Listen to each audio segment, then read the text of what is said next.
Okay, we are on Zoom.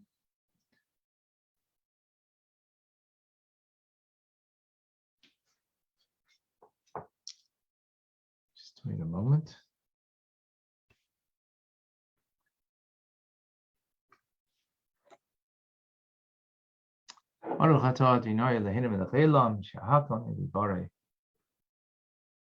L'chaim, everybody, l'chaim.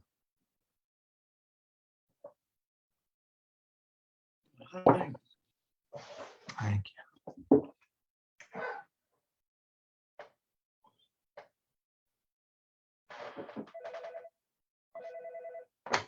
Hello. Thank you. Downstairs in the office, or unless you just want to leave it up there. Just down the first flight and then to the right. Thank you. Okay. Let's check what's happening.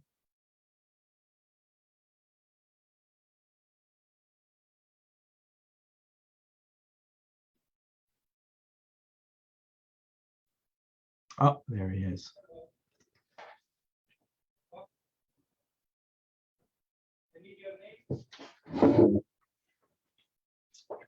Fine. F-I-N-E? F-I-N-E? What? F-I-N-E. Right. Perfect. Thank you. Bye-bye. Okay. We have Rabbi Yosef back.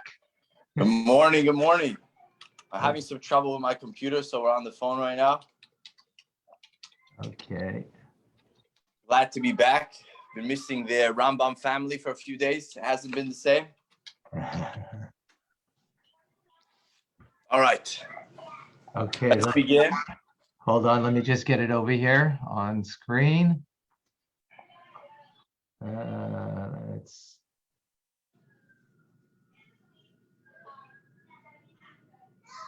Okay, there we go.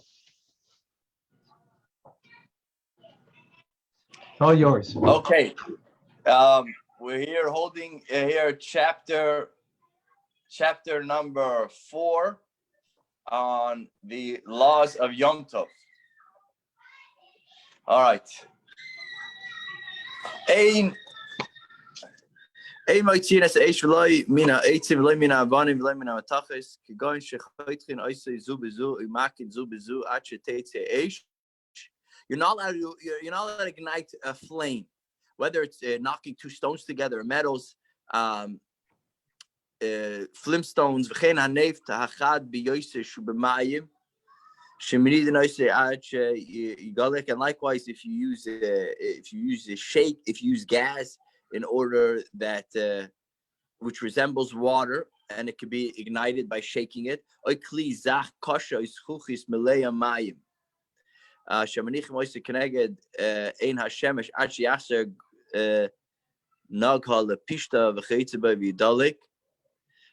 Also, there was another way that they did it, that a clear but firm utensil of glass that's filled with water, that was positioned in the sun, so the rays of the sun would make it lighter.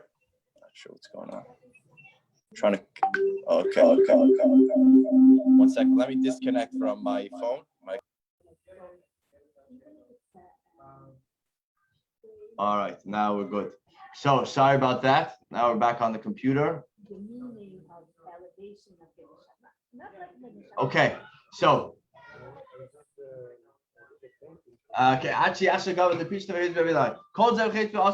any type of igniting, whatever type it is, and obviously today with matches or any of these type of things are not allowed to be done on Yom Tov. The only time you're allowed to use it on Yom Tov is that when you're actually taking fire from an existing flame. You're not allowed to create a flame. What's the reason? Is because you're able to do it before Yom Tov. And we spoke about in the earlier chapters that things that are able to be done before Yom Tov, you should do it before Yom Tov. The only things that you're allowed to do on Yom Tov are things that you couldn't. And they were necessary for food. Number 2, even though you're allowed to take one fire, existing fire, and make another one, you are not allowed to extinguish. Because extinguishing doesn't benefit your food in any way. And just like you're not allowed to extinguish the fire, you're not allowed to extinguish a candle. You just have to let it out on the whole Yom Tov. That's why if you see people on Yom Tov, they have their flames on the whole Yom Tov, or they have they have their hot plates. They keep it on the whole Yom Tov.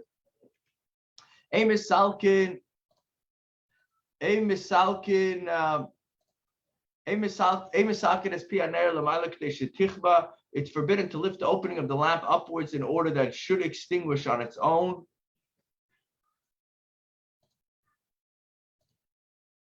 You shouldn't take out oil in order to make it extinguish quicker, and you don't cut the wick. You ought to be allowed to flick with your finger. So you're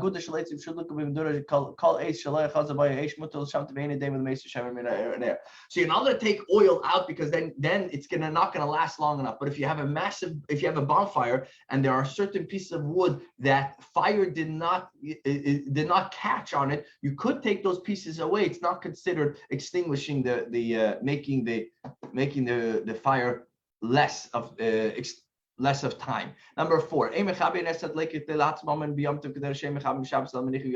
allowed to extinguish a fire in order to save money, just like you're not allowed to do on Shabbat.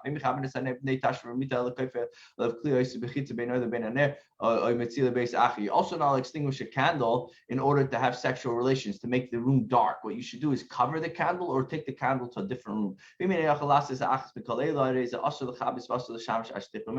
And if you can't move it out and you can't cover it, so you're not allowed to extinguish it, and you're not allowed to have sexual relationships while it's light, so you have to wait for the candle to extinguish. Number 5, you're allowed to move the candle while it's lit, and we're not afraid that maybe it'll extinguish.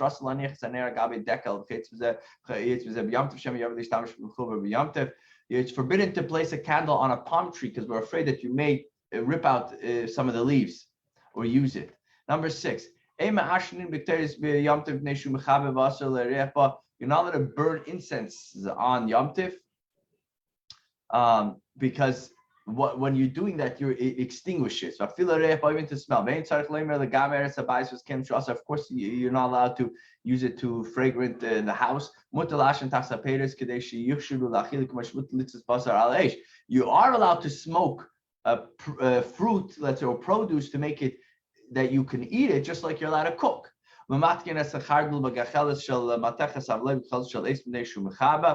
You may sweeten mustard using a glowing piece of metal, but you're not allowed to use a piece of charred wood for that purpose, because what ends up happening is that you end up extinguishing that wood. It's forbidden to extinguish a fire so that one's food or a house will not become full of smoke. Number 7, you're not allowed to blow with the blows on Yom Tov. It's something that they would do in order, let's say you want to take there's the coal, let's say, in the fire, and you want to, it's like fanning it, but there was a certain machine that they used to use back in the day. It's very simple. It had 2 pieces, and you would push it this way, and then air would come straight through the front. So you can't do that. But you're allowed to do it with a tube, because that's how you do it during the week with that piece. So don't do it on Yom Tov.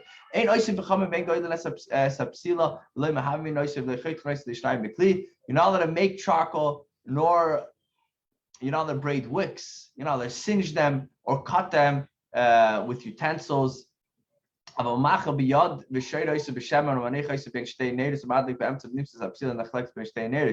But you're allowed to do it by hand, or you could take a wick and put it in between and light the middle of the wick, so then it ends up splitting into 2, and that's fine. Number 8, it's forbidden to break earthenware vessels. You're not allowed to cut a piece of paper to roast fish on it. You're not allowed to break a reed to use as a spit and to roast with it. When a spit has become bent, fixing it is forbidden. even when you can just straighten it with your hand, that's no good.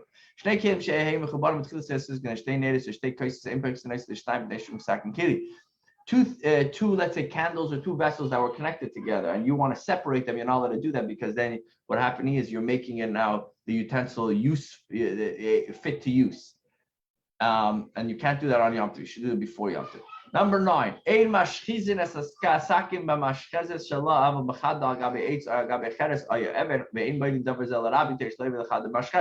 You're not allowed to sharpen a knife on its sharpener, but you can use other things, let's say wood or metal, to sharpen it. But don't publicize this, because we're afraid people will make the mistake and use a sharpener.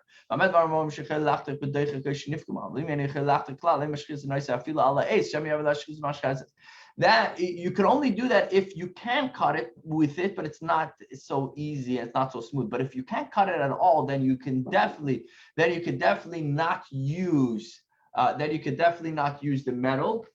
You could definitely not use other utensils to sharpen it, because by using other utensils to sharpen it, we're afraid you're gonna use the sharpener.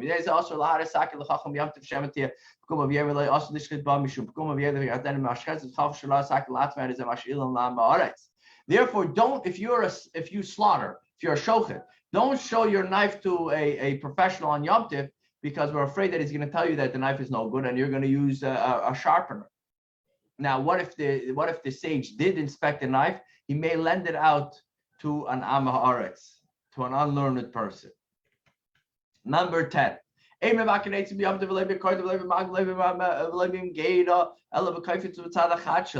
not allowed to chop trees on Yom Tov with an axe, a sickle, or a saw. Only a butcher's knife you can, and using its sharp side. You're not allowed to use the wider side, because it's like an axe. Why not? Because you could have done this before Yom Tov. So if you could have done it before Yom Tov, so why do we let you do it at all? Because we say that maybe you have a thick piece of wood and you can't cook with it, so you need to slice it in half to make sure that the fire can catch. And then if you're not going to be able to slice it in half, you're not going to be able to cook for Yom Tov. You won't be able to have food. So that's why we let you. But you got to do it a little different than you usually do it. And for this reason, many things are forbidden and many things are permitted based on this general standard, that you should do it before Yom Tov if you could do it, but if you can't, we let you do it with a shinoi, doing it differently on Yom Tov. Number 11. A woman should not walk among piles of wood to look for a branch for roasting. You may not support a pot or a door with a block of wood. We let you use wood to cook, but we don't let you use wood for other things. So if you're using it to cook, fine. Otherwise, you can't touch it. Number 12.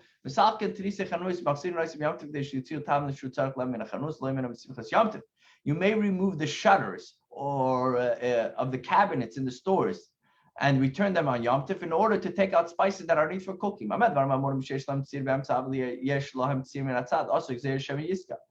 When can you do it? When the shutters have a hinge in the middle, but if it has a hinge on the side, it's forbidden. Why? Because we're afraid that you're going to attach it. But if there is no hinges, then you don't have to worry at all. We're not afraid you're going to attach it and fix it on Yom Tov, so therefore you for sure could just take it off and put it back on, no problem. Number 13.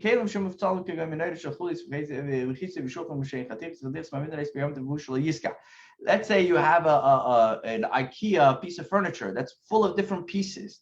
You're allowed to put it together on Yom Tov, as long as you don't firmly attach the pieces. Because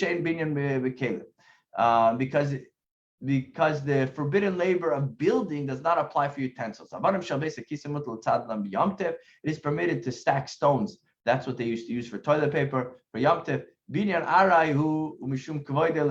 it's because of the respect of human dignity. And also if you're using it, let's say you're going to put stones around and they would sit on it and do their business, you're allowed to, because of human dignity, you're allowed to do these things, even though generally you can't. Number 14. When you're making a fire, don't put the wood like on top of each other, like beautifully, like a beautiful bonfire, because then it looks like you're building up. You should be in an area also, even though it's not, it's temporary. Either just throw all the wood there, or do it a little different. So he's saying, how could you do it differently? Instead of starting from the ground and go up, start from the top and then put a piece of wood under and under and under. Just do it a little different. So you remind yourself that it's Yom Tov. So you keep the rules of Yom Tov. Number 15.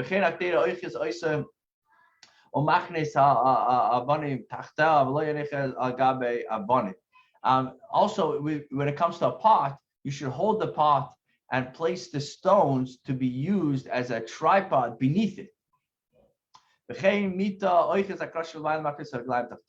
Also, when you're putting up a bed, better hold the top and then put the legs under.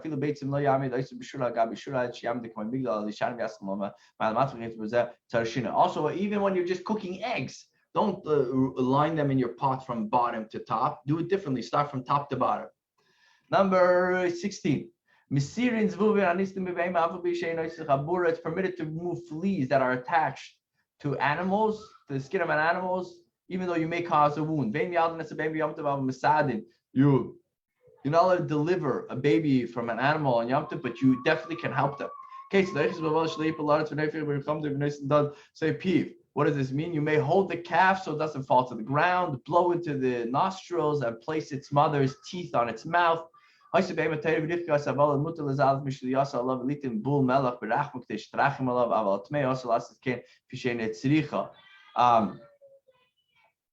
it's a kosher animal and its mother has rejected it, you may pour its afterbirth, which is the what's it called? The shilia. It's called what's that pocket? I forget what it's called. Over it and place it. The placenta. The placenta, exactly. Oh, you're allowed to put the placenta over it and place a block of salt on her womb, so that because the mother is rejecting her, so you're allowed to do whatever it is to help her. Number 17. A utensil that is impure, you're not allowed to put it in the mikveh to make it pure, because we're afraid that you could have done it before Yom Tov, but you're like, I'll do it on Yom Tov. If,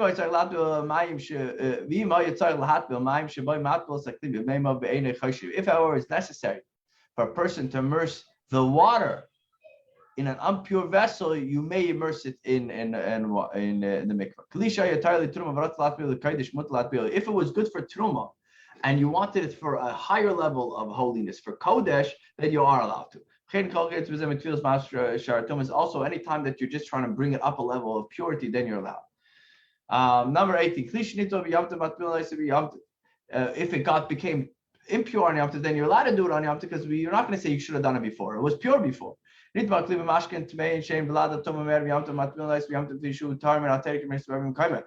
it's in a case that biblically it's pure, then you can, and but rabbinically it's not, then you're allowed to do it on Yom Tov.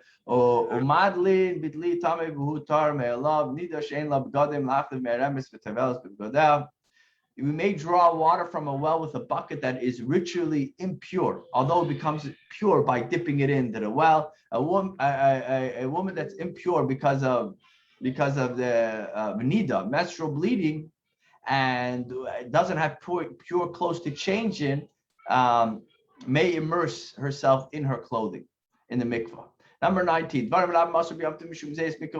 many things that are forbidden on Yom Tov because of it's like commercial activity. Ketzad, ein Poiskin Dam Lechatchila baby Yom Tov ela maybe shtei baby Shabbos Zulazuv Shek Tenach Sameim Mechak Menem L'Macha Yodim Kamed Mei Ashniya B'Chol Ach V'Echad Leisen Demei Chalka. If you wanted an animal and you needed an animal for Yom Tov, so you can't say, okay, you know what, I'll give you this animal, it costs you $500. No, what you have to do is take two animals that are identical, use one animal, and then after Yom Tov, take the identical animal and price it. And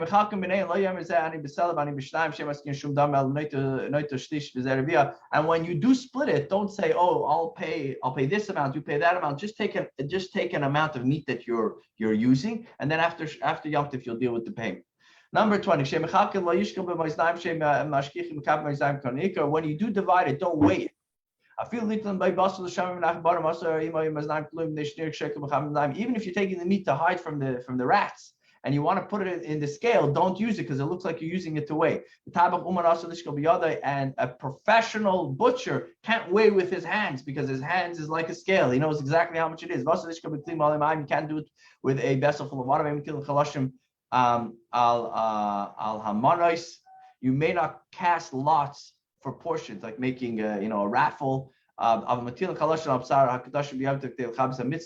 you may do that for kosher. Because it's a special mitzvah. Number 21. You can't go to the butcher and say, give me the amount of a dinner, which was the currency then, worth of meat. Just say, give me an amount, and then after Yom Tov you pay for it.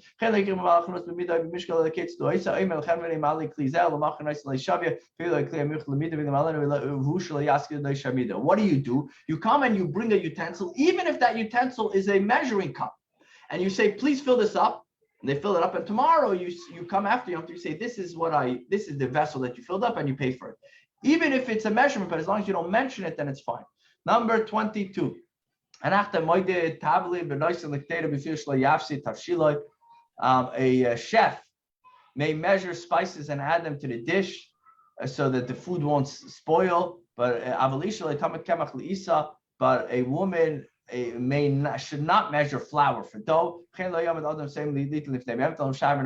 also, you shouldn't measure the food that you give to the animals. Just take an approximate amount and give it.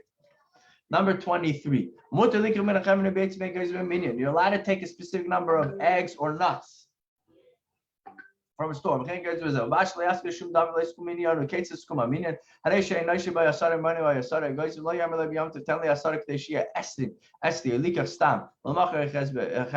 what does that mean? You're not going to tell the person, the store owner, give me 10 more so that I will owe you now 20. You're discussing the payment. Just say, give me 10. You take 10, and after Yom Tov, you discuss how much you took and how much you owe. Number 24. You're allowed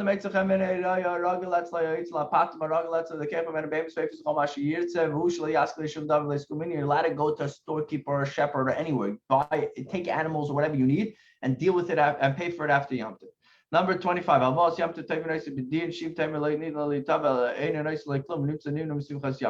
You may sue for payment of a loan. And go to court. Why? Because if not, then people wouldn't lend money. So therefore, you're allowed to do it on Yom Tov.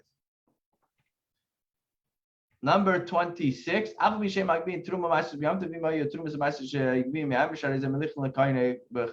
not allowed to take Truma Ma'aser, but if you have it, you're allowed to give it to the Kohen Yom Tov. And also other things, other things that you give to the Kohen, the cheek and the other parts of the animals you're allowed to give. And the people that would collect tzedakah, they would go around the fields and collect. But they wouldn't make big announcements that they're collecting. You come, you collect, and they would take it and they would give it out all quietly.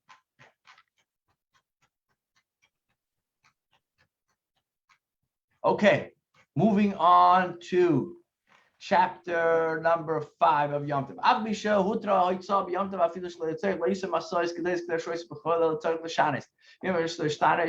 Even though you're allowed to carry in Yom Tov, don't carry big loads like you do it during the weekday. Try to do it a little differently. If you can't, you can still carry.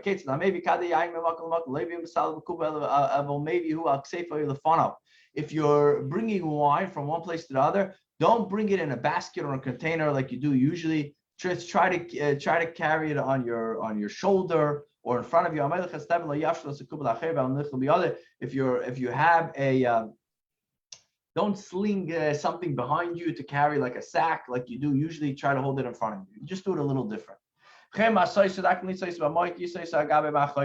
Loads that a person might ordinarily carry with a pole, don't do that. If you usually do it on your back, do it on your shoulder. If you do it on your shoulder, do it in front of you. If you can't change, that doesn't mean you can't carry. You could carry. That is only for a human being carrying, but on an animal, you're not allowed to do that on Yom Tov. Number 3, you're not allowed to direct an animal with a stick. A blind man may not go out with its cane, or a shepherd with its to carry its pack. A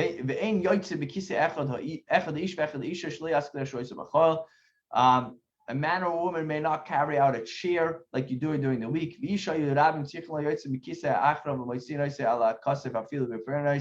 A person whose presence is necessary, is required, he may be carried out with a chair on another person's back. Similarly, he may be carried out on somebody's shoulders. For details of of number 3, you speak to your local rabbi. Number 4. You're not allowed to move a ladder from one. A shaybach is like a little birdhouse. You're not allowed to move it from one to the other, because then people will think you're fixing your roof. You could in a private domain you can, but not in public domain. Generally speaking, things that you're not allowed to do because people may differ from that you're doing something wrong. Even when people are not looking, you're still not allowed to do it. But in this case, because of the joy of Yom Tov, you're allowed to. Number 5, if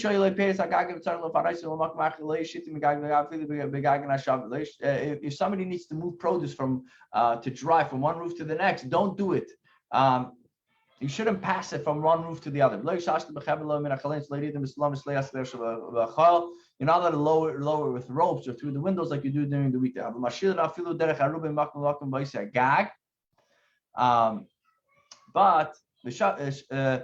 you're allowed to do is throw it down through like a rubai is like a sunlight.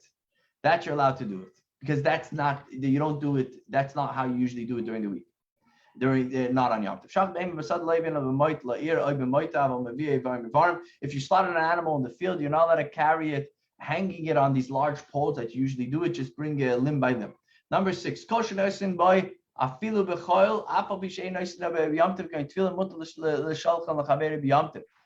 a Yom Tov, it is permitted to send something to a friend, even though something that you're not going to benefit on Yom Tov. For example, tefillin.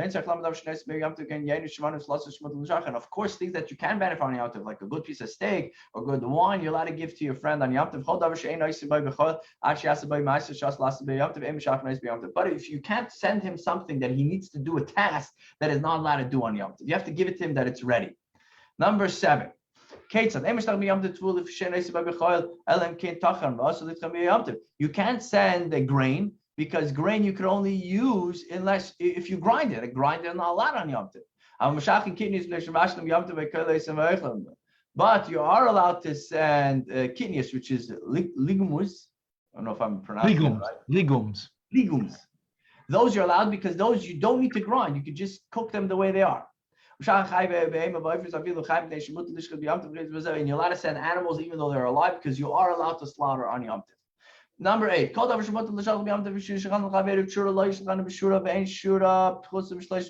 if you do send to a friend, don't send a delegation. And a delegation is when you send it with 3 people, one after the other.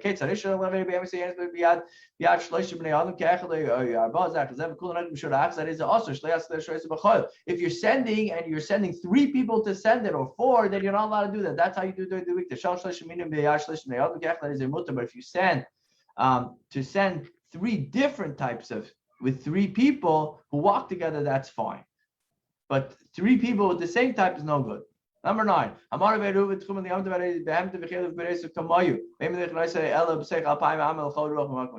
you do the Erev Tchumen, like we spoke about earlier, about walking 2,000 ames, you and your animals and everything that you have is included in those restrictions.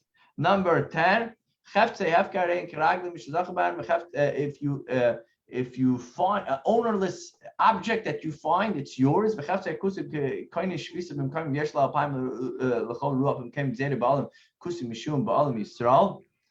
an article that belongs to a Gentile, and you find it in a place, you're allowed to take it 2,000 amis to either direction, but that's it. If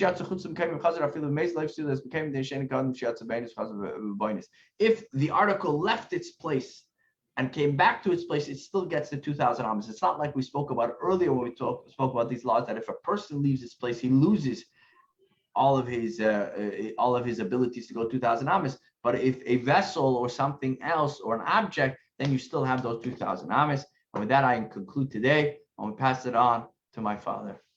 Thank you, Yosef. Shkoyach. All right. So folks, yesterday we tried 2 different ways. I read in the Hebrew and translated, and then I did in the English. Today we're going to continue as the vote was to do with to do English. So I'm going to do it with the English, reading it, and in some places maybe just explaining it. So we're talking now of Yom Tov, the laws of Yom Tov, and even though you're allowed to carry things, but you're not allowed to go chutz l'tchum, which means beyond the tchum, the 2,000 amma, which is about 3,000 feet beyond the city limits. And we spoke about in the Laws of Shabbos what that means, city limits, and so on. But so the laws still exist for Yom Tov, right? That you shouldn't go beyond. Now that's a rabbinic law, the 2,000. The biblical law is 12 mil, which is more like 12 kilometers, okay? But this is what we're talking about. And now the question is, what is, if you recall, when it comes to the tchum, the 2,000 that you can go, well, where is the 2,000 point? From what point is it?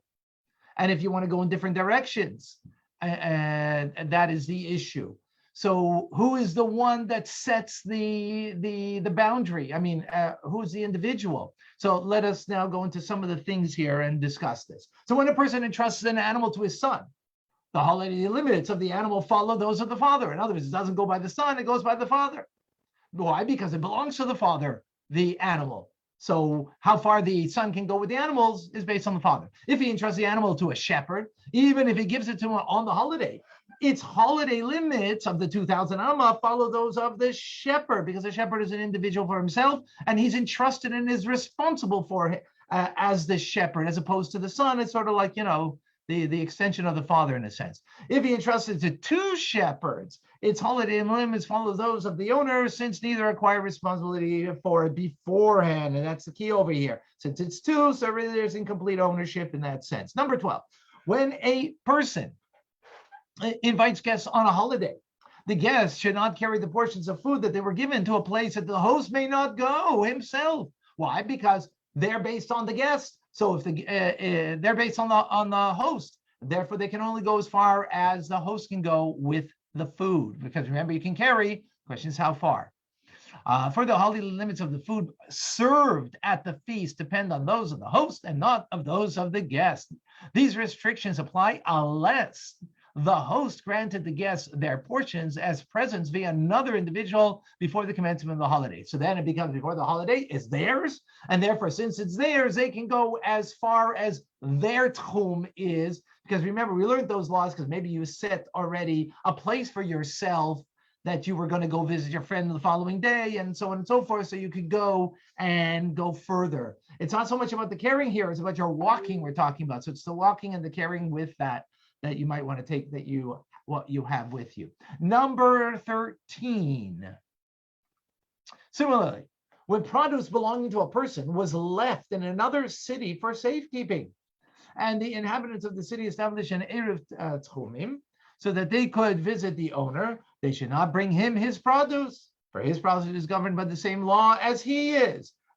For them, it's in their tchum. But for the owner of the produce, it's not in his home, and since even though they're bringing it, but it's based on him. So even if it was entrusted to the people, the established an erev tchumim, even if it's theirs, because it belongs to him ultimately. Continuing in number 13, when does this above apply? When the person to whom the produce was entrusted have designated a corner of their property for it. If, however, they did not designate a place for the produce, its holiday limits follow those of the people to whom it was entrusted. In other words, when the produce was entrusted, have designated a corner of their property. So that means they've kind of set it aside for the owner. So it's based on the owner now. But if they didn't set aside it for the owner, so then it's not really, it's mixed amongst their stuff, and therefore it doesn't have the law of tchum based on the owner, but it could be based on them. Number 14, the holiday limits of a water in a well, in a cistern belonging to one person follow those of the owner. That makes sense. If the well is owned by a city, the holiday limits of its waters follow those of the inhabitants of the city. The holiday, again, you're going to take water and you're going to go and walk with it, right? So remember, you can only go so far. And it's and if you want to take that water and now bring it somewhere, the holiday limits of the water in a well made for the festive pilgrims coming from Babylon, which is donated to the public at large, follow those of the person who draws the water. Well, because now it's going for the individuals for their festive pilgrimage, and therefore it's for the individual. Whoever draws water may carry it wherever he is allowed to proceed. Because remember, you can make up your own tchumim. So I might carry it differently to the east, and someone else might carry it to the west because I've set up, my intended place where I want to be able to carry beyond the city limits, as we've learned previously. The holiday limits of the water in springs that flow freely follow those of all people. So even, in other words, it's of the general category as opposed to the individual. If the water flows from the outside of the holiday limits within those limits, we may draw water from such springs on Shabbos. Needless to say, this is permitted on the holiday. Number 15. The holiday limits of the ox belonging to a herder followed those of the inhabitants of the city. The holiday limits of an ox fattened for the slaughter follow those of the person who purchased it with the intention of slaughtering it on the holiday, right? I bought it with the intention to slaughter on the holiday, so then therefore it's for me, it goes accordingly to me. But those of the herder, well, there wasn't an intent to slaughter it, so it's not for an individual, therefore it goes based on the inhabitants of the city. And there's even if he lives outside the leniency is granted because the fact that it was fattened for slaughter makes its reputation well known and may come to purchase even from afar. In other words, this is kind of being set aside, for the specific purpose of fattening it for the slaughter, which would mean using it for the holiday, and therefore this is a known product. Similarly, if an owner slaughtered such an ox on a holiday and sold its meat, he sold its meat to many different people, right? On the holiday, he sold it. Remember, how can you sell on the holiday? People take, and afterwards they're going to come and make their payments after the holiday, right? They came to the butcher, and they took, and they didn't pay for it then, but in that sense, it's sold. Each of the purchasers may bring the meat to any place that he is allowed to proceed himself. In other words, the tchum is based on the individual, even though it's coming from one source of a butcher. The reason for this leniency is that on the day before the holiday, the ox's owner had the intent that the people from surrounding villages would purchase its meat. Therefore, this ox is comparable to a well designated for festive pilgrims, the water of which was provided to the public at large, right? So therefore, it's based on the individual, right? Since remember, there's a butcher, he's already slaughtered the stuff, and now, but it was only on the holiday that from the surrounding village the person came. So how far can they go with this? It's based on the individual.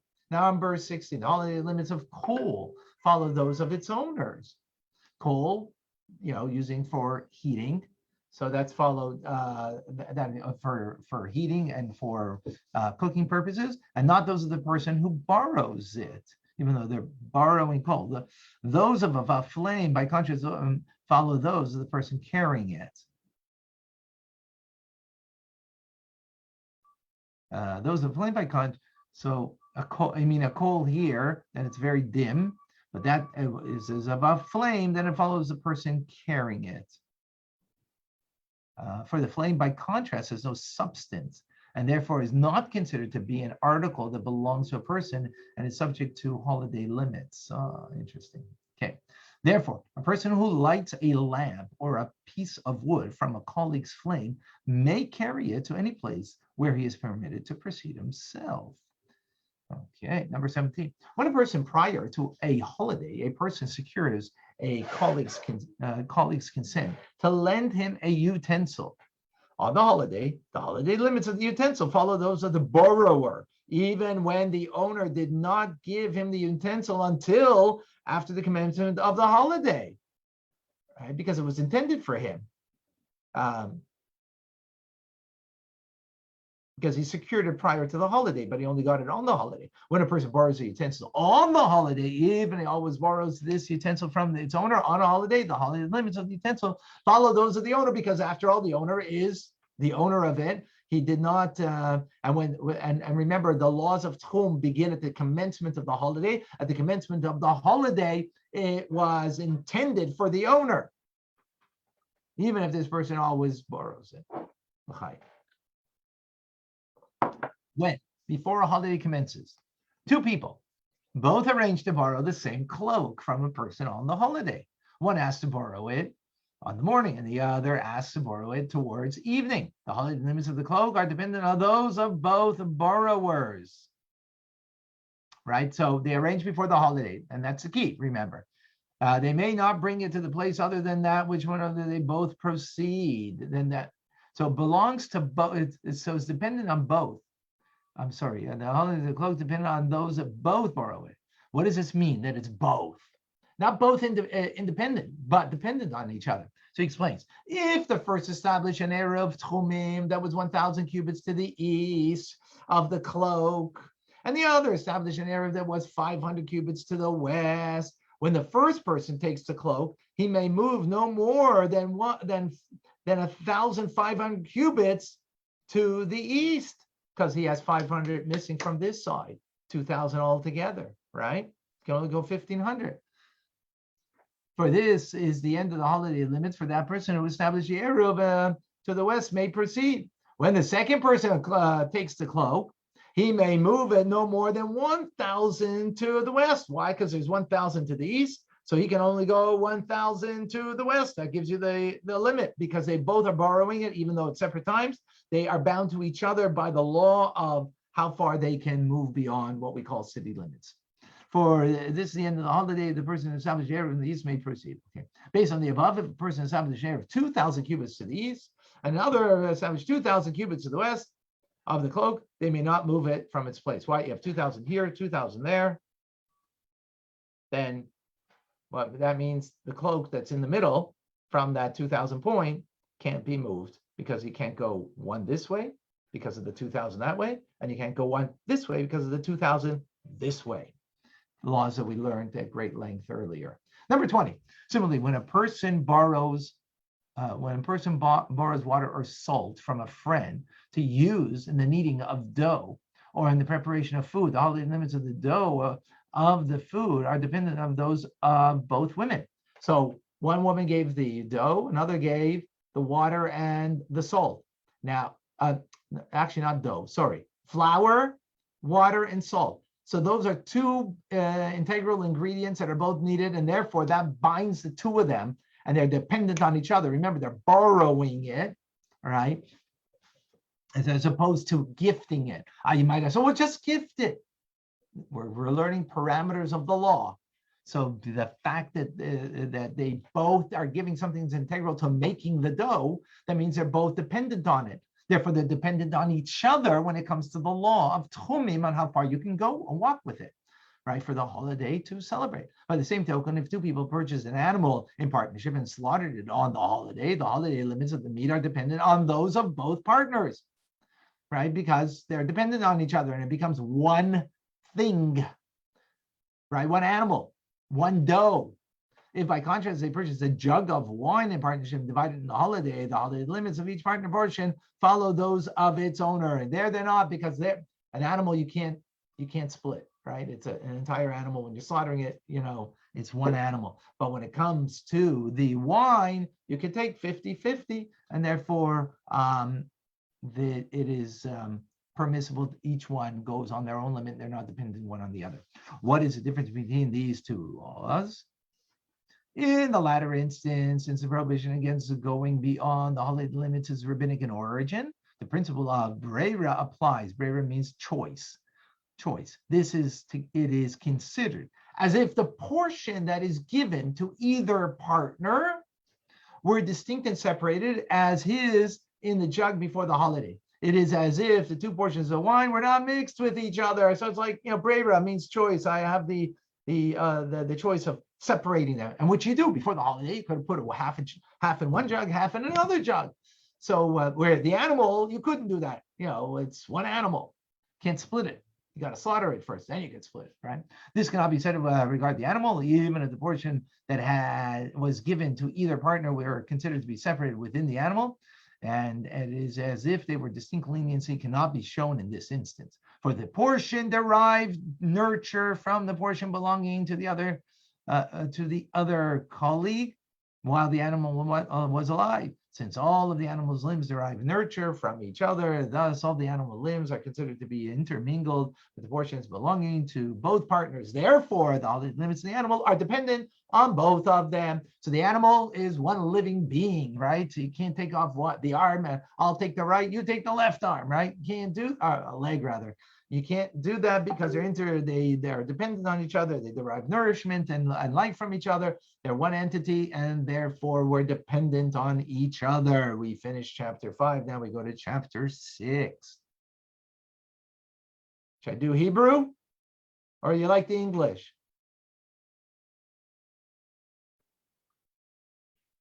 I like the English. Anybody else before I continue? English, French, Yiddish. Huh? I think the English is fine. English. Spanish, Rabbi. English? I'm enjoying the English, Rabbi. English, unless you can do it in Yiddish. Yeah, it might take us a while though. Okay, so now we go to the Laws of Yom Tov, chapter number 6. When a holiday falls on Friday. Now, actually, we discussed some of these laws yesterday, and now we have them today. The mitzvah of Erev Tavshilin. Okay, let us go right into it. So, when a holiday falls on Friday, on the holiday that precedes the Shabbos, we may not bake or cook the food that will be eaten on Shabbos. This is a prohibition of rabbinic in origin, so that one will not prepare food on the holiday for the subsequent weekday, right? In other words, it is we want to make certain that if I don't just do for the holiday, but I do beyond the holiday, even though it's for Shabbos, what's going to happen? Well, then on the holiday, I'll do for the weekday, for a mundane regular day. So no, Rabbi said you're going to only prepare for the day itself. The day is for itself. So for a person to make the dedication, since he is not allowed to cook for Shabbos on a holiday, surely he may not cook for a weekday. So all the more so you can't do it. Therefore, a person who prepares a portion. Now, so this is the rabbinic law. Remember, but the same rabbis came and said, I have a way that you can not get around the law. God forbid. That's not the point, to get around the law. But they are now they made the loop, so to speak, the loophole, if you want to call it that, within the law, or they made it that this is the law. When are you not allowed to cook on Friday for Shabbos? Well, if you didn't make the proper preparation beforehand. So they explains, the person who prepares a portion of food on the day prior to the holiday, and he relies on it, is permitted to cook and bake on Shabbos, for Shabbos rather, on Friday on the holiday, right? the portion of food on which he relies is referred to as Erev Tavshilin. Got that, folks? That word is important because we do that very often. Every year there might be one holiday that we end up doing it. Sometimes it's Rosh Hashanah, Sukkot, and Simchas Torah that we do it because it's Thursday, Friday. We do it, 3 out of 4 weeks in a row. Okay, number 2. What is implied by an Eruv?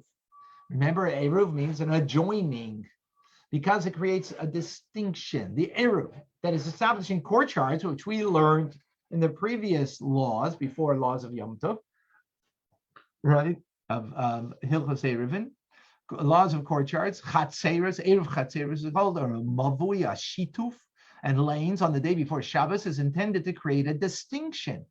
Why? So that people will not think that it is permitted to transfer articles from one domain to another domain on Shabbos. That's what we learned in Shabbos, right?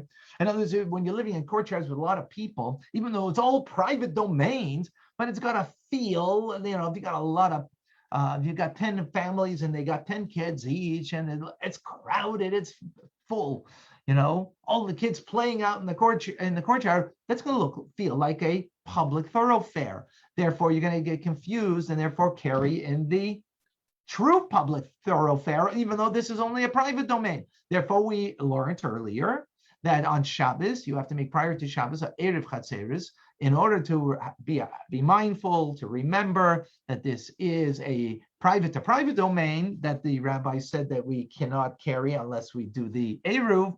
So here we have also to make this distinction to remind us, right, that in a similar way. So similar, this portion of food that we make on the eve of the holiday creates a distinction and a reminder so that the people do not think that it is permitted to bake food on a holiday that will be eaten on that will not be eaten on that day. Therefore, the portion of food is referred to as, again, Erev Tavshilin. Remember, don't forget. The minimum measure of the Erev Tavshilin is in all mitzvahs. There is a minimum measure, is a portion of food of the size of an olive. This suffices both for a single person or for 1,000 people. This Eruv may not be established with bread, with cereal, or the like. Instead, a portion of cooked food. Why that? Why is that? It's because you started your cooking progress. The cooking you started, even though bread is also baked. Actually, let me just see.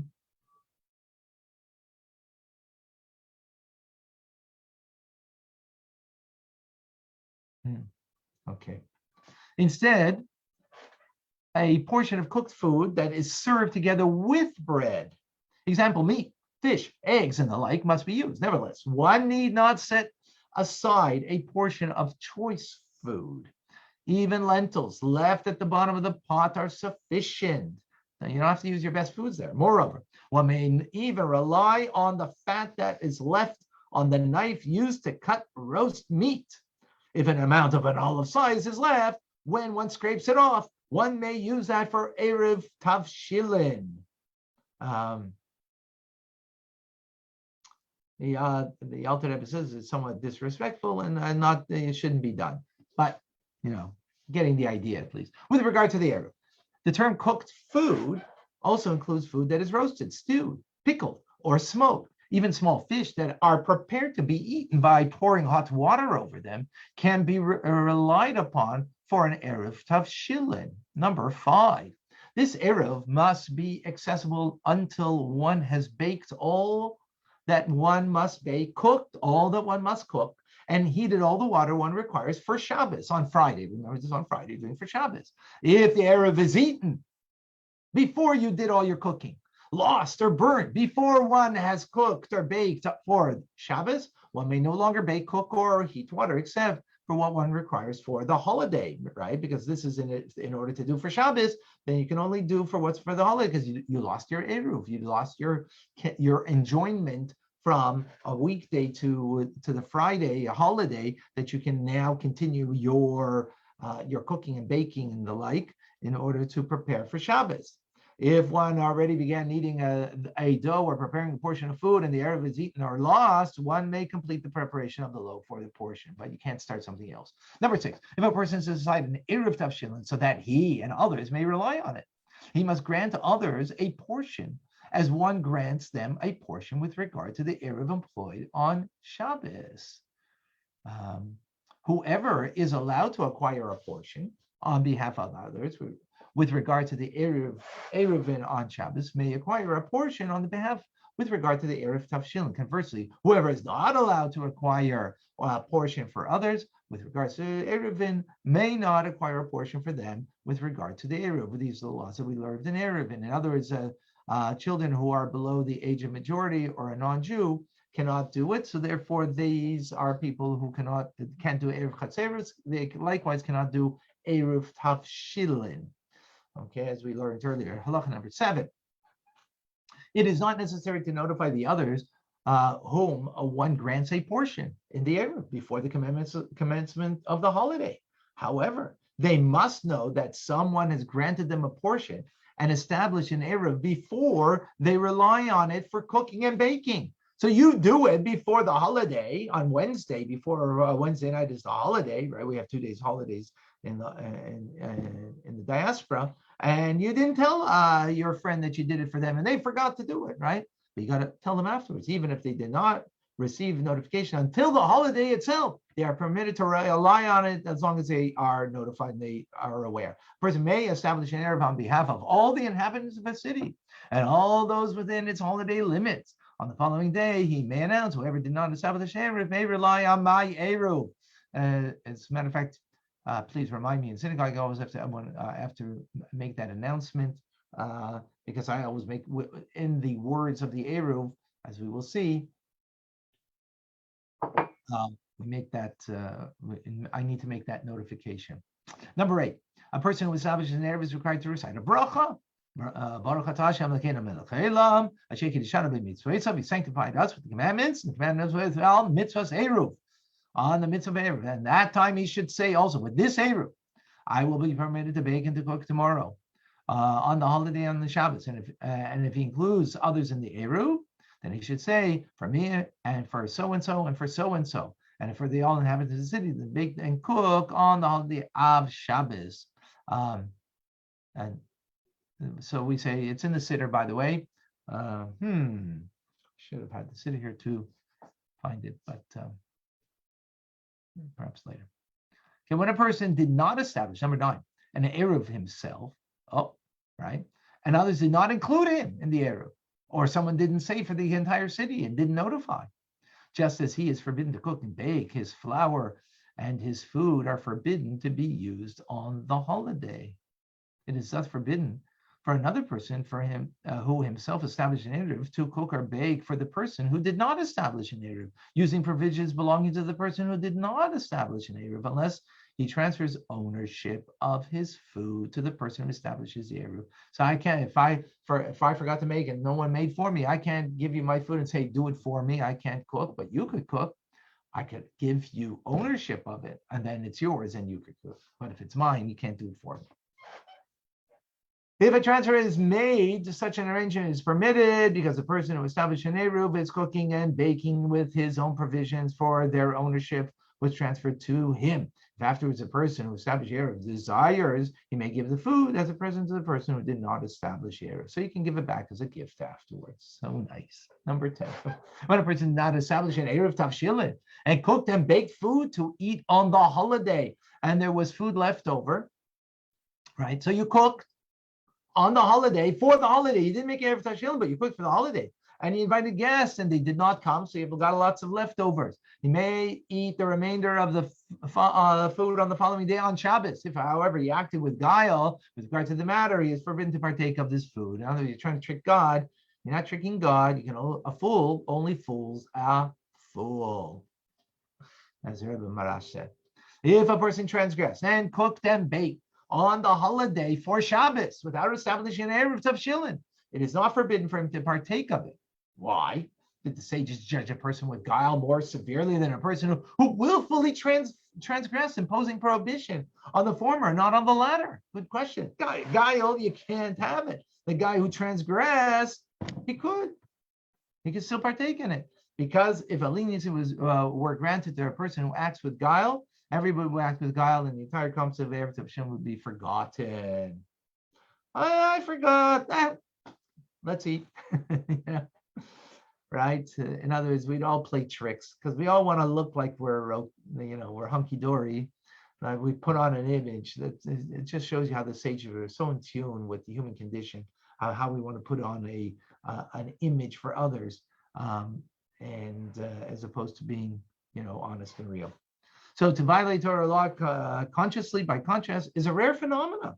Yeah, to consciously want to do that. And the fact that a person transgresses once does not mean that it will transgress in the future. In other words, with guile, you got away with it. Transgressing, you're going to feel bad.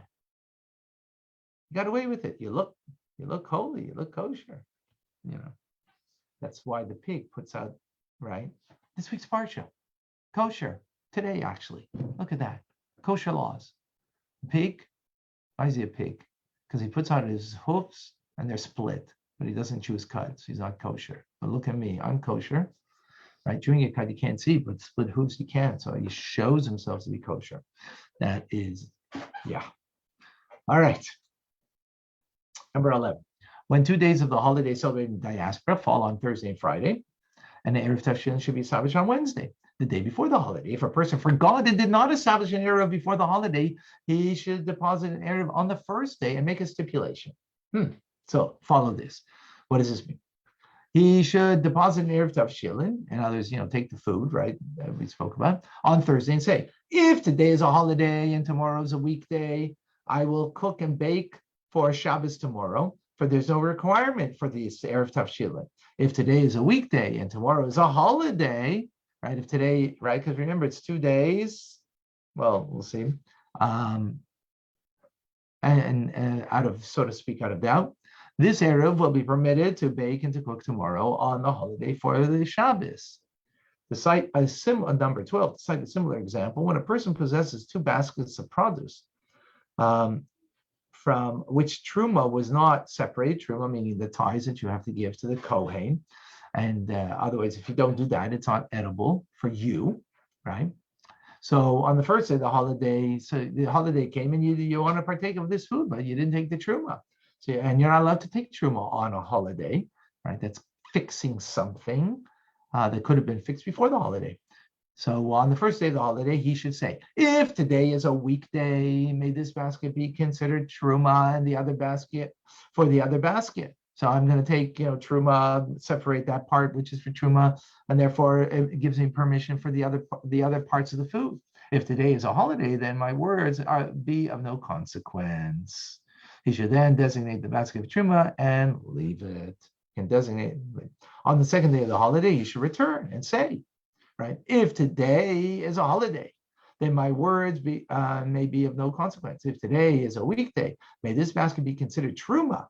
If it's a weekday, so then on a weekday you can take Truma, not on a holiday, right? For the other basket, he should then designate the same basket as Truma and leave it as he did on the first day. After depositing the basket, he designated it as Truma. He may partake of the other one, right? Because now that you separated the Truma, that leaves you the rights, the permission that you can use the other foods because the Truma has been taken. Number 13. When does the above apply? With regard to 2 days observed as holidays in diaspora, concerning 2 days observed in the holiday of Rosh Hashanah, by contrast, a person who forgot and did not establish an Eruv.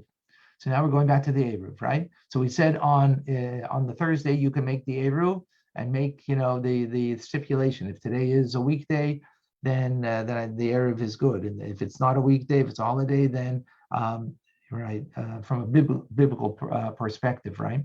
Then no consequence of what I'm saying. Right, so now Rosh Hashanah, though, by contrast, the person who forgot and did not establish an Eruv on Wednesday does not have another opportunity to establish an Eruv. He should either rely on the Eruv established by others on his behalf, if there are others that did on his behalf, transfer ownership of the flour to someone who did establish an Eruv, and let them, cook for you, bake for you, or to be forbidden to bake and cook for Shabbos. Why? Because if we recall, we learned something unique about Rosh Hashanah. The 48-hour day is considered like one day in halachic terminology or in halachic terms. Similarly, a person who did not separate Truma on Wednesday may not separate it until Saturday night.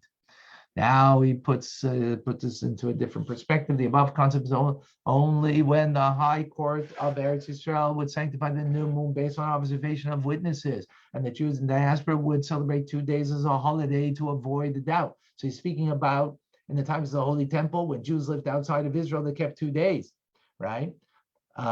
This is when the previous laws that he just spoke about, for they did not know the date of which the inhabitants of Eretz Yisrael sanctified the new moon. So that's why there was a doubt on which day, and therefore they would have the 2 days to celebrate. At present, now, right? What's present? Since the inhabitants follow the fixed calendar, we follow a calendar sanctifying the moon according to the fixed calendar, not according to witnesses, right? So therefore, the second day of the holiday is observed not to avoid a doubt, which was, again, times the Holy Temple outside of Israel, but to perpetuate a custom, and therefore you're not allowed to do the above, what we just said. And therefore, maintain a person may not establish a conditional basis either on an Erev Tavshilin or an Erev Chatzeris or a Shituv in the lane, nor may he tithe untithed produce on a conditional basis. Instead, he must perform all such activities on the day prior to the holiday.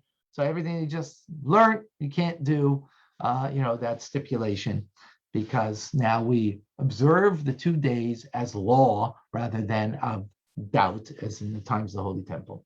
Number 16, just as it is a mitzvah to honor Shabbos. Now, so we finished the laws of Erev Tavshilin.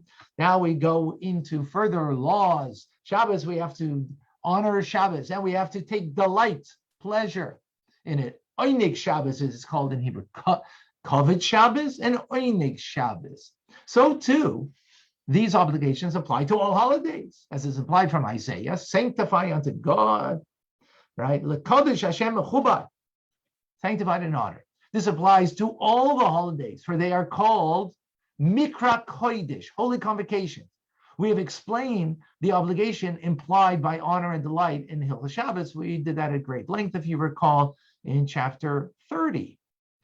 Similarly, it is proper for a person not to partake of a significant meal on the day before the holiday from mid-afternoon onward, as on Friday. Why? For this is also an expression of honor. You want to come to Shabbos and to a holiday hungry. So now you're going to have pleasure and honor the day more appropriately. Everyone who treats the holidays with disrespect is considered as have become associated with idolatry. That is very powerful. That you're considered like you have you're associated with idolatry. So, of course, we need to celebrate the holiday properly. Number 17, it is forbidden to fast or to recite eulogies on the 7 days of Pesach, the 8 days of Sukkot, and other holidays. On these days, a person is obliged to be happy, be in good spirits, he and his children, his wife, members of the household, and all those who depend on him. As it says in the Pasuk in Devarim, V'samachta b'chagecha, and you shall rejoice in your festivals. The rejoicing mentioned in the verse refers to sanctifying peace offerings, as will be explained in Hilchos Chagiga later. Nevertheless, included in the charge to rejoice is that he, his children, and the members of the household should rejoice, each one in a manner appropriate to them. Right? So in other words, yes, it's speaking about the offering, but that's the specifics. It overflows to the other ways to celebrate the holiday. Number 18. So what's implied by that? Children should be given roasted nuts, roasted seeds, nuts, and sweets. That's what they like. Maybe today likes different things, but For women, one should buy attractive clothes and jewelry according to one's financial capacity. That's speaking back in the day when women didn't have a credit card. Today, the law is not the same, but there is still that concept, by the way. Men should eat meat and drink wine, for there is no happiness without partaking of meat, nor there is no happiness without partaking with wine. That's when a person eats and drinks in the celebration of the holiday, he is obligated to feed converts, orphans, and widows, and others who are destitute and poor, right? Converts, they don't have family. Orphans, family widows, right? So we got to take care of them, or anybody that's destitute and poor. In contrast, a person who locks the gates of his courtyard and eats and drinks with the children and his wife without feeding the poor and the embittered is not indulging in rejoicing associated with a mitzvah, but rather rejoicing with one's own stomach, right? That's what you're rejoicing with. And with regards to such a person, the verse says in all Isaiah that their sacrifices will be like the breads of mourners. Zivchechem kelechem inim lahem kol oichla v'yitamu kol alachmam nafsham. Right, so the bread is mourners, and partaking thereof shall become impure, for they kept the bread for themselves alone. This happiness is a disgrace for them, as implied in Malachi. I will spread dung on your faces and dung of your festival celebrations. Why? Because you got to make sure others also celebrate. What a beautiful Jewish idea. The Rebbe would always speak about this at 30 days before the holiday. Make sure that there are others their needs are being taken care of. Number 19, although eating and drinking on the holidays are included in the positive commandment to rejoice, one should not devote the entire day to food and drink. The following is the desired practice. In the morning, the entire people should get up and attend the synagogues. Come to Chabad Zichrain. I mean, if you're close by. And the houses of study where they pray and read the portion of the Torah pertaining to the holiday. Afterwards, they should return to their home and eat. Then they should go to the house of study where they read from the written law and review the oral law until noon. After noon, they should recite the afternoon service and return home and drink for the remainder of the day until nightfall, and then, finish off, of course, with the prayers afterwards. Number 20, when a person eats, drinks, and celebrates on the festival, he should not let himself become overly drawn to drinking wine, mirth, and levity, saying, whoever indulges in these activities, more is increasing his observance of the mitzvah of rejoicing. For drunkenness, profuse mirth, and levity are not rejoicing. They are frivolity and foolishness. You got to fabring. You have to have content. You have to have meaningful things. Not talking about the latest Netflix. Not talking about the things that are not of value, right? And just frivolous kind of engagement. And we're not commanded to indulge in frivolity or foolishness, but rather rejoicing that involves the service of the Creator of all existence, as it says in the verse. Because you do not serve God. That's the first thing. Serve God your Lord. How? With happiness, with a glad heart, and with abundance of prosperity. So you're serving God, but it's got to be with happiness and a glad heart and with prosperity. This teaches us that the service of God involves joy, and it's impossible to serve God while in the midst of levity, frivolity, or drunkenness. Number 21, the Jewish court is obligated to appoint officers who will circulate among the people on the festivals and check the gardens, orchards, and riverbanks to see that men and women do not gather there to eat or drink unless they conduct themselves immodestly and come to sin. Similarly, they must warn the people that men and women should not mix in festive gatherings in homes, nor should they overindulge in wine, lest it would lead to sin, right? Men should forbring with the men and women should forbring with the women. That's what should be happening. We're talking about beyond the family unit, of course, or the extended family, but the concept of when you're coming together as a community. Number 22, the days between the first. So that's the holidays. Now we're going to what's called Chol Hamoed, the intermediate days. The days between the first and the 7 days of Pesach, and the days between the first and the 8th day of Sukkot are called Chol Hamoed, intermediate days, and are called Moed, which means holiday, right? In the diaspora, these are 4 days during Pesach and 5 days during Sukkot. Although we are obligated to celebrate on these days, and it is forbidden to deliver a eulogy or to fast, it is permitted to deliver a eulogy before a corpse of a Torah sage. After he is buried, however, it is forbidden to deliver a eulogy on these days. Needless to say that on Rosh Chodesh, on Hanukkah, and Purim, we may not deliver eulogy before a corpse of a Torah sage, although it is forbidden to fast or deliver a eulogy on these days. After burial, however, it is forbidden to deliver eulogy on these days. Although it is to fast or deliver, yes, okay. Number 23, a bear of a corpse, a bier of a corpse, should not be left in the street during Chol Hamoed, so that no one will be prompted to deliver eulogy. Instead, it should be taken from the home to the grave. We may not observe the rites of the mourning during Chol Hamoed, right? Burial, yes, but not mourning. Nor does one rend his garments, partake of a meal of the solace served after the burial, Sudas Havar, or bear his shoulder because of the deceased during Chol Hamoed. You do kriya, right? So you're showing something, right? With the exception of the relatives who are obligated to mourn because of him. If the deceased was a sage or an upright man, or one who was present at his death, one should rend one's clothes because of death during Chol Hamoed, even though one is not related to the deceased. May not rend our garments on the second day of the holiday at all. This applies even to relatives of the deceased. So Chol Hamoed, yes, but not the second day of Yom Tov. Number 24. During Chol Hamoed, women lament, but they may. This is the customs that they had back then. The women, it's almost like I don't know how to call it exactly, but they lament. Anyways, but they may not pound their hands on each other in grief or mourn, right? You can't mourn, or, they're lamenting, but not mourning or pounding. Once the corpse is buried, they may not even lament. On Rosh Chodesh, Chanukah, and Purim, they may lament and pound their hands on each other in grief before the corpse is buried, but they may not mourn. What is meant by lamenting? They are that they all lament in unison. What is meant by mourning? The one recites a dirge, and the others respond in unison. In other words, we'll see that in the laws of mourning when we get there. It is forbidden for a person to have a eulogy recited for a deceased person 30 days before the festival, so that the festival will not arrive when he is sad and his heart is grieving and hurting because of the memory of and his agony. Instead, he should remove the grieving from his heart and direct his attention toward joy.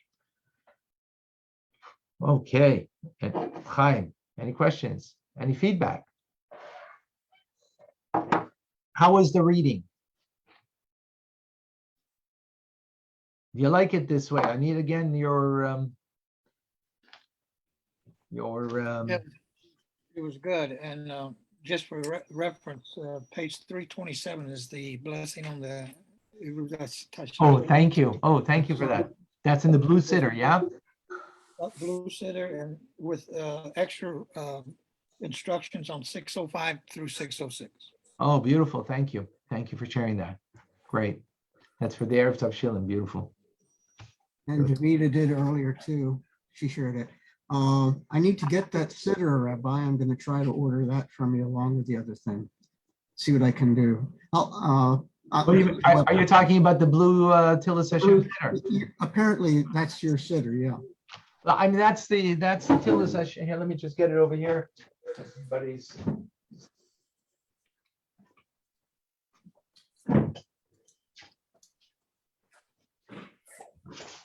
Right. You got there. Yeah, that's it. Yeah. Perfect. Yeah. So yeah, this is the best one, Chabad one. How do I go about that? Yeah, I have Go to get to, one. go to Too. kahot.org. Okay. KEHOT.org. Rabbi, Yes, Batya. also there is an app. You can do, if you want to daven using your phone, like during the week or whatever, not on Shabbos, of course, or Yom Tov, but Right. you could also have it with the app from Android or iOS on your phone. Okay. Rather than getting the book, then. I have the book online, so I can still see all that. Right. Yeah. It's still, I think, better to have the book physically with you. Yeah, even though we've gone so virtual in our world, it definitely is good to have. You should have physical holy objects, holy books. So definitely everybody should have a sitter in the home. No doubt about that. Even if you have digital during the week, I use quite often my phone, but it's important to have holy books, and definitely a sitter. I agree. I have different books, different sitters, but that interested me a lot. Yeah. So yeah, kahot.org. I had one other question back, I think back to chapter 4 about an unattended fire would concern me even on a holiday. So I'm wondering what the rules, what the laws were on, basically you should never put out a fire, and I don't, but I'm curious about situations where if someone leaves a fire unattended and it could cause damage to their home or property or others. Oh, so you just secure whatever you need to secure beforehand. Yeah, So for example, we light a 24-hour candle, so we can light, you know, Yes. 48 or a 48-hour, even better, 48-hour candles. So then the following night, you could light Yom Tov candles for the second night. So just make sure you don't put it next to a plant that something might fall from the plant on it, or put a Or your plate cats. underneath it. That's not. Yeah. You have to take the precaution. Yeah, if you have a cat that might knock it over, and so you need to take the precautions. That's the only thing, because you can't put it out. yeah. Okay, good idea. Good idea for a place of where to light candles. I mean, typically the women in the house light the candles, and I have a specific place, so I make sure these places that we have that are set specific for lighting candles are placed in such a position that you don't, Chas v'shalom, have these type of issues. Yeah, no, exactly. Yeah, this is something that needs to be thought out beforehand. Absolutely. Absolutely. I need to leave. Have a good day, everyone. Thank you, Rabbi. Thank you all. Any other questions? Again, feedback. Do I get some feedback over here? How was the the reading it this way? I'm putting some intonation into it. Is it? That's good. I We enjoy learn it. the Hebrew word. Sorry, Usher? Yes, it's good in English, especially if we're learning also the key Hebrew terms and words. Right. That apply. Okay, I'm gonna try to be even more cognizant. I mean, I brought out some of the verses I read in the Hebrew, and like the key words like Erev Tavshilin, of course. Yeah, but I'm gonna try even to make more words available so you can learn more. Rabbi, Also, I think it was pretty good, and especially for those who may be kind of new with learning, it gives greater expounding when you do that. So it was really nice. Okay, great.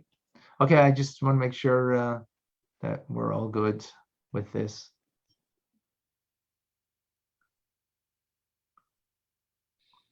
Okay. Thank you, folks. Amazing as always. God bless you all. Thank you, Rabbi. Have a good day. Have a great day. Thank you. You well.